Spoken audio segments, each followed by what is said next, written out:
I would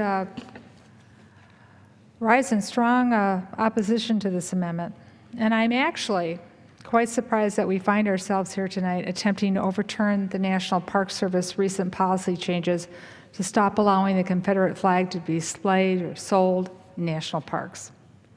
Mr. Chairman, just yesterday, this House passed an amendment after amendment supporting the removal of the symbol of racism from our national parks, which are visited every day by Americans and foreign visitors of every race.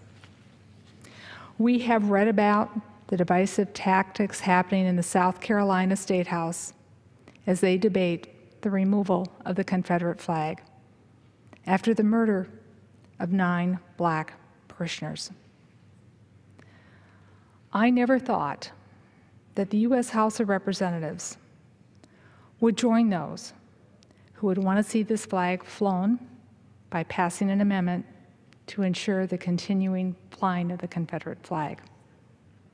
I strongly urge every member to stand with the citizens of all races and to remove this symbol of hatred from our National Park Service. I want to restate on June 25th what the National Park Service Director, John Jarvis, when he requested that Confederate flag sales be removed from the national park bookstores and gift shops.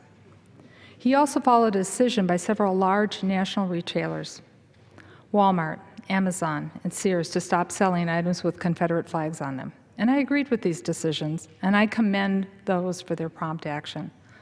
While in certain and very limited circumstances, it might be appropriate in a national park to display the image of a Confederate flag in a historical content, and I say that as a social studies teacher, the general display or sale of Confederate flag items is inappropriate and divisive, and I support limiting their use. So I strongly oppose this amendment, which is an attempt to negate amendments which were approved yesterday without any opposition to limit the displaying of the Confederate flag.